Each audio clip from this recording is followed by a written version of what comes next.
अस्सलाम वालेकुम स्टूडेंट्स, अब हम स्टार्ट करेंगे चैप्टर नंबर 12 के remaining question and from the 12.6 it is what is meant by refractive index of material and how would you determine the refractive index of a rectangular glass slab.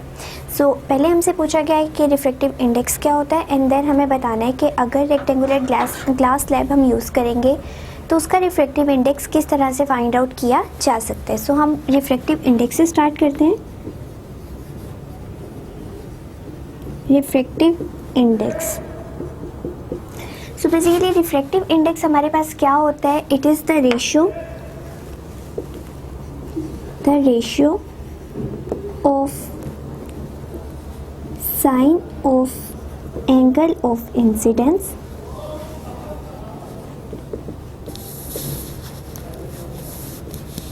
To the sine of angle of refraction. ठीक है. सो हमारे पास refractive index basically हमें बताता क्या है. ये constant value है जो किसके इक्वल होती है, sine of i over sine of r. ठीक है, वेयर साइन ऑफ आई मतलब sine of angle of incidence, ठीक है, divided by sine of angle of refraction. जब हम इन दोनों को डिवाइड करते हैं तो हमारे पास एक कांस्टेंट वैल्यू आती है. ठीक है, that constant value is called the refractive index. और बेसिकली रिफ्रैक्टिव इंडेक्स हमें बताता क्या है, ये हमें इस बात की इंफॉर्मेशन देता है कि जब हम एक मीडियम से दूसरे मीडियम में लाइट को ट्रैवल करवाते हैं तो हम कहते हैं कि लाइट बेंड हो जाती है. ठीक है, तो वो किस हद तक बेंड होती है, कितनी अमाउंट में बेंड कर सकती है, कितनी क्वांटिटी में बेंड कर सकती है, that quantity is measured by refractive index. And इसका हम लोगों ने फॉर्मूला भी डिस्कस कर लिया. अब सेकेंडली हमसे पूछा गया है कि how would you determine the refractive index of a glass slab. So अब हमने रिफ्रैक्टिव इंडेक्स एक ग्लास स्लैब का फाइंड आउट करना है. सो पहले हम उसके लिए डायग्राम बना लेते हैं कि ग्लास स्लैब इस तरह से बनी हुई है. ठीक है, ये हमारी इंसिडेंट रे है. ठीक है, जो कि यहाँ आके टकराई और जिस पॉइंट पे मीट करती है वहाँ पे हम एक नॉर्मल ड्रॉ कर लेते हैं. एंड ये हमारी इंसिडेंट रे है, ये नॉर्मल है. अब जैसे ही हमारी लाइट एक मीडियम से दूसरे मीडियम में जाएगी तो वो बेंड कर जाती है. ठीक है, एंड जब ये हमारा है रेयर मीडियम एंड ये है डेंसर मीडियम. सो रेयर से जब डेंसर में आती है तो टुवर्ड द नॉर्मल बेंड कर जाती है इस तरह से. ठीक है, नॉर्मल के करीब हो जाती है. तो अब हमें क्या बताना है, हमें रिफ्रैक्टिव इंडेक्स बताना है इस ग्लास स्लैब का. और जब हम लोग यूँ लिखते हैं कि refractive index n equals to sine i over sine r. ठीक है, बेसिकली तो ये हमारे पास रेशियोज हैं एंगल्स की, लेकिन इस केस में अगर आप देखें आपको एंगल नज़र नहीं आ रहे तो हमें क्या पता है, हमें इस बात की इंफॉर्मेशन भी मिलती है कि अगर हम रिफ्रैक्टिव इंडेक्स निकालना चाहते हैं तो हम एक और मेथड से निकाल सकते हैं. वो मेथड क्या है कि the speed of light in air or vacuum to the speed of light in that medium. So हमारे केस में ग्लास स्लैब यूज हो रहा है, इन ग्लास स्लैब. ठीक है, सो अगर हम speed of light in air या वैक्यूम जो कि कांस्टेंट रहती है उसको देखें तो उसकी वैल्यू क्या है हमारे पास, n is equal to 3 × 10⁸ metre पर सेकेंड. ठीक है, and speed of light in glass slab it is 2 × 10⁸. So ये 8 तो कैंसिल हो जाएगा एंड 3 divided by 2 equals to 1.5. So अगर हमने ग्लास स्लैब में देखना था कि हमारी लाइट किस हद तक बेंड कर सकती है तो ये 1.5 टाइम 5 जो है अपने एंगल से बेंड कर जाएगी. ठीक है, ये नॉर्मल इधर है तो ये इंसिडेंट रे थोड़ी अवे थी. ठीक है, लेकिन जैसे हमारा मीडियम चेंज हुआ तो ये इसकी ओरिजिनल पोजीशन है, ओरिजिनल पोजीशन से 1.5 टाइम पीछे आ गई है. ठीक है, टुवर्ड द नॉर्मल आ गई है. सो ये हमें क्या बता रहा है, ये हमें रिफ्रैक्टिव इंडेक्स के बारे में बता रहा है. सो ये था हमारा क्वेश्चन नंबर 12.6. अब हम मूव करते हैं नेक्स्ट वन की तरफ which is 12.7. And 12.7 is State the laws of refraction of light and show how they can be verified using rectangular glass slab and pins. So laws of refraction हमें बताने हैं. laws of refraction. सो हमारे पास पहला law तो law of reflection की तरह same है कि हमें पता है कि in the incident ray normal and refracted रे all lie in the same plane,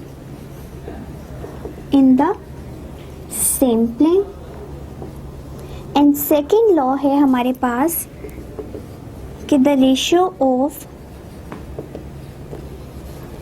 sine of angle of incidence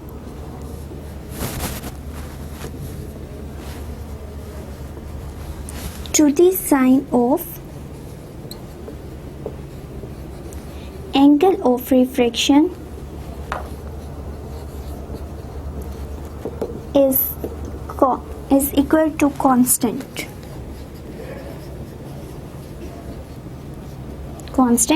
which is called refractive index. सो ये हमारे पास लॉज ऑफ रिफ्रैक्शन है कि पहली बात है कि अगर हम नॉर्मल रे लें, इंसिडेंट रे लें और रिफ्रैक्टेड रे लें तो वो तमाम एक ही प्लेन पे लाई करती हैं। प्लेन हमारे पास क्या मुराद है कि एक्स वाई जी पे, ठीक है।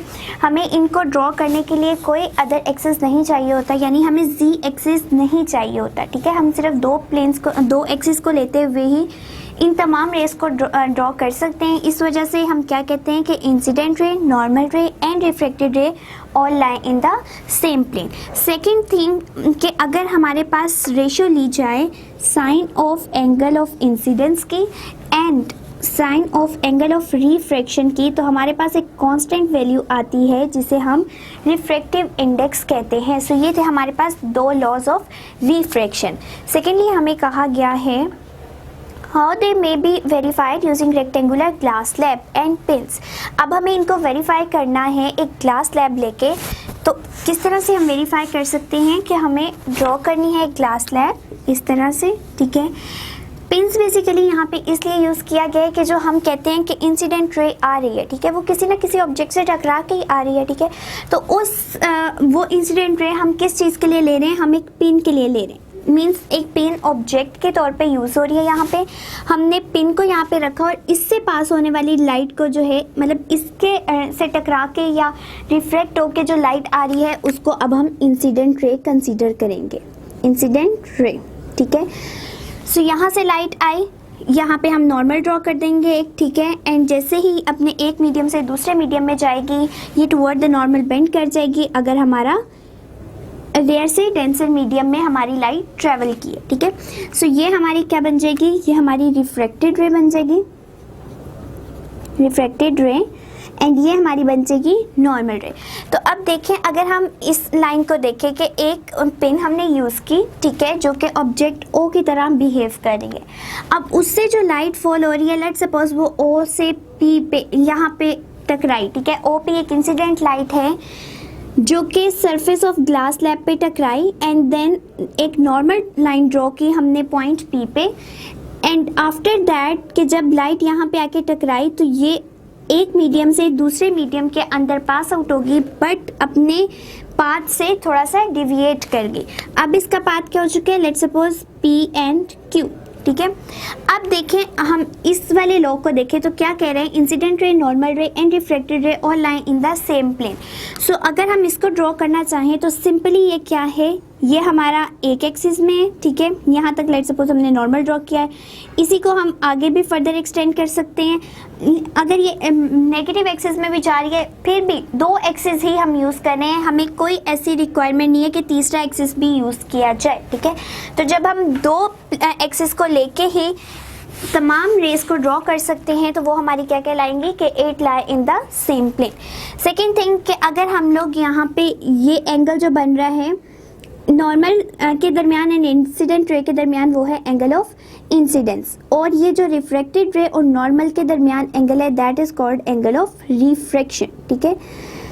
सो बेसिकली अगर हम इनका साइन लें एंड इनकी एक रेशियो निकालें sine i over sine r, तो ये हमारे पास हमेशा किसी एक कांस्टेंट वैल्यू के इक्वल आएगी। जिस तरह लास्ट क्वेश्चन में हम लोगों ने देखा है कि अगर हम ग्लास स्लैब का रिफ्रैक्टिव इंडेक्स निकालना चाहें तो वो इजीली काउंट कर सकते हैं। सो वो एक अगर 1.5 आया था ग्लास स्लैब के लिए तो वो 1.5 कांस्टेंट था, ठीक है। वो जब भी हम ये ग्लास स्लैब को यूज़ करेंगे ऐसा नहीं होगा कि एक टाइम पे हमें 1.5 वैल्यू मिले, अगले टाइम पे 1.6 मिले, नेक्स्ट 1.7 मिले, नहीं, वो एक कांस्टेंट वैल्यू ही रहेगी। सो जब भी हम लोग sine i over sine r लेते हैं या अगर हम स्पीड ऑफ लाइट के अकॉर्डिंग भी रिफ्रैक्टिव इंडेक्स को मेजर करते हैं तब भी हमारे पास एक कांस्टेंट वैल्यू ही आती है, जिससे प्रूव होता है कि वाकई में जब हम लोग इनकी रेशियोज लेते हैं तो हमारे पास एक कांस्टेंट वैल्यू ही आती है जिसको हम रिफ्रैक्टिव इंडेक्स का नाम देते हैं। सो ये था हमारा question number 12.7।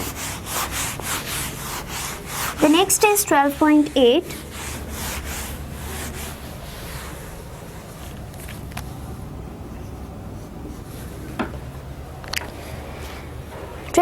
is what is meant by term total internal reflection. Total internal reflection. So total internal reflection basically क्या होता है कि when a light ray travel from denser to the rare medium,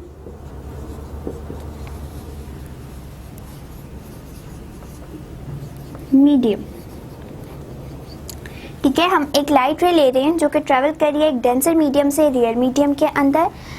अब हम क्या कहते हैं कि ये फिनोमेना टोटल इंटरनल रिफ्लेक्शन का कब शो हो सकते हैं? सो द इंसिडेंट रे या the angle of incidence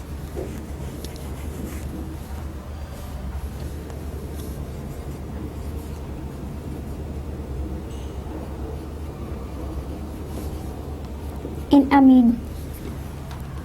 travel from a medium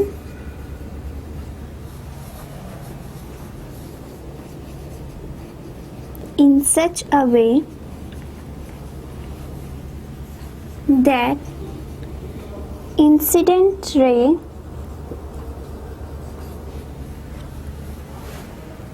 makes an angle at which the refracted ray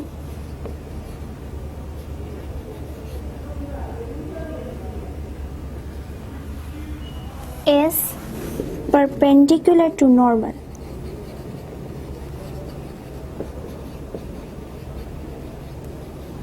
सो हमने क्या कहा है कि एक लाइट रे है जिसको हम डेंसर से रेयर मीडियम में लेके जा रहे हैं, ठीक है। So light ray travel from a medium in such a way that the incident ray make an angle at which the refracted ray is perpendicular to the normal, ठीक है। That angle of incidence is called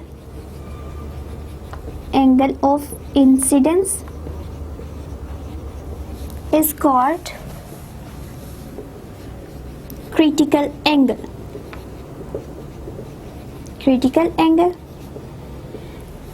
And if the incident ray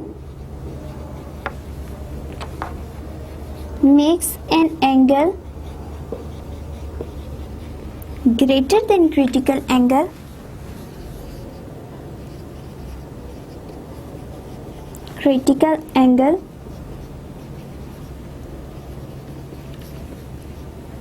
the light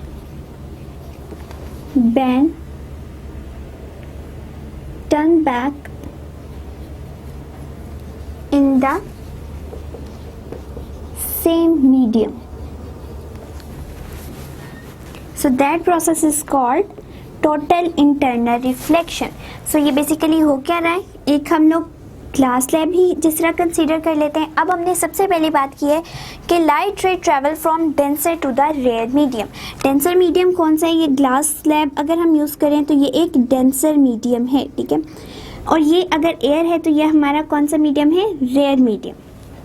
अब हम बात करें, एक light ray travel कर रही है यहाँ से रेयर मीडियम के अंदर, ठीक है, रेयर मीडियम के अंदर जा रही है, लेकिन लाइट ऐसे travel keep in the medium in such a way that the incident ray make an angle, incident ray normal time के साथ एक ऐसा एंगल बनाए जिसकी बिहाफ पे हमारी रिफ्लेक्टेड रे सरफेस के साथ कितना एंगल बना दे, 90 डिग्री का एंगल बना दे, ठीक है, परपेंडिकुलर टू द नॉर्मल, ठीक है। अब ये नॉर्मल के साथ क्या हो चुकी है, 90 डिग्री। तो ऐसे एंगल ऑफ इंसिडेंस को हम क्या कहते हैं, क्रिटिकल एंगल, ठीक है। लेकिन अगर हम इस क्रिटिकल एंगल से भी ज़्यादा एंगल पे इस लाइट को थ्रो करवाते तो ये क्या करती है, ये तमाम की तमाम रिटर्न बैक हो जाती है अपने ही मीडियम पे, अपने ही मीडियम के अंदर। तो ये प्रोसेस जब हम क्रिटिकल एंगल से भी ज़्यादा एंगल पे किसी लाइट रे को फॉल करवाएं और वो लाइट रे वापस बेंड होके अपने ही मीडियम में आ जाए, तो that process is basically called total internal reflection. So ये था हमारा question number 12.8। The next is 12.9। In 12.9 is 12.9. State the condition for the total internal reflection. So अब हमने conditions बतानी है कि total internal reflection अगर हम करवाना चाह रहे हैं तो उसके लिए हमारे पास कौन कौन सी condition होनी चाहिए। First condition and most important condition is कि the light ray travel from denser to the rare medium,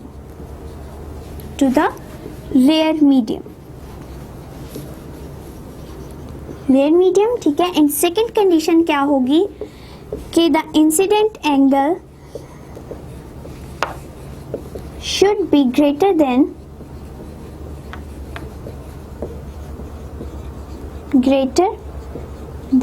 critical angle, greater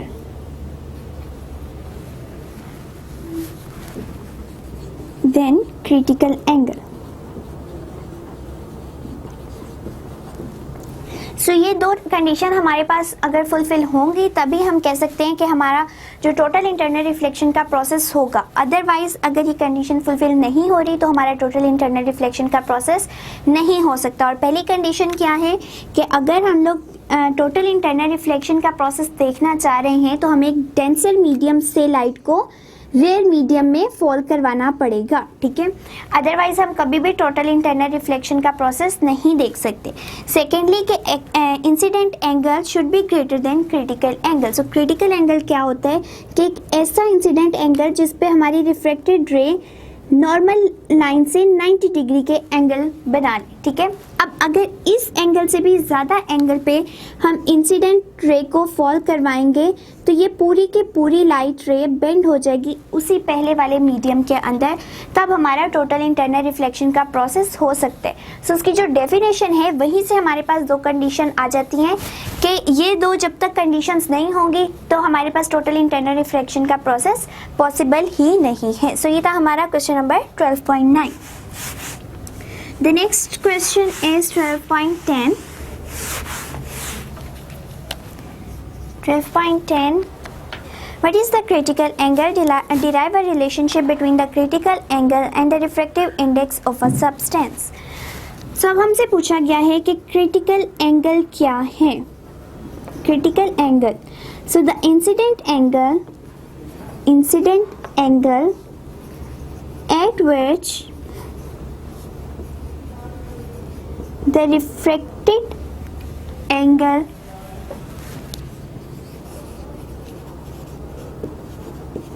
is 90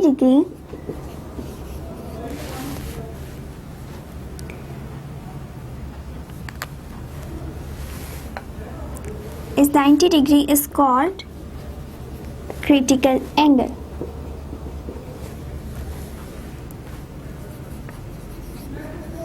ठीक है।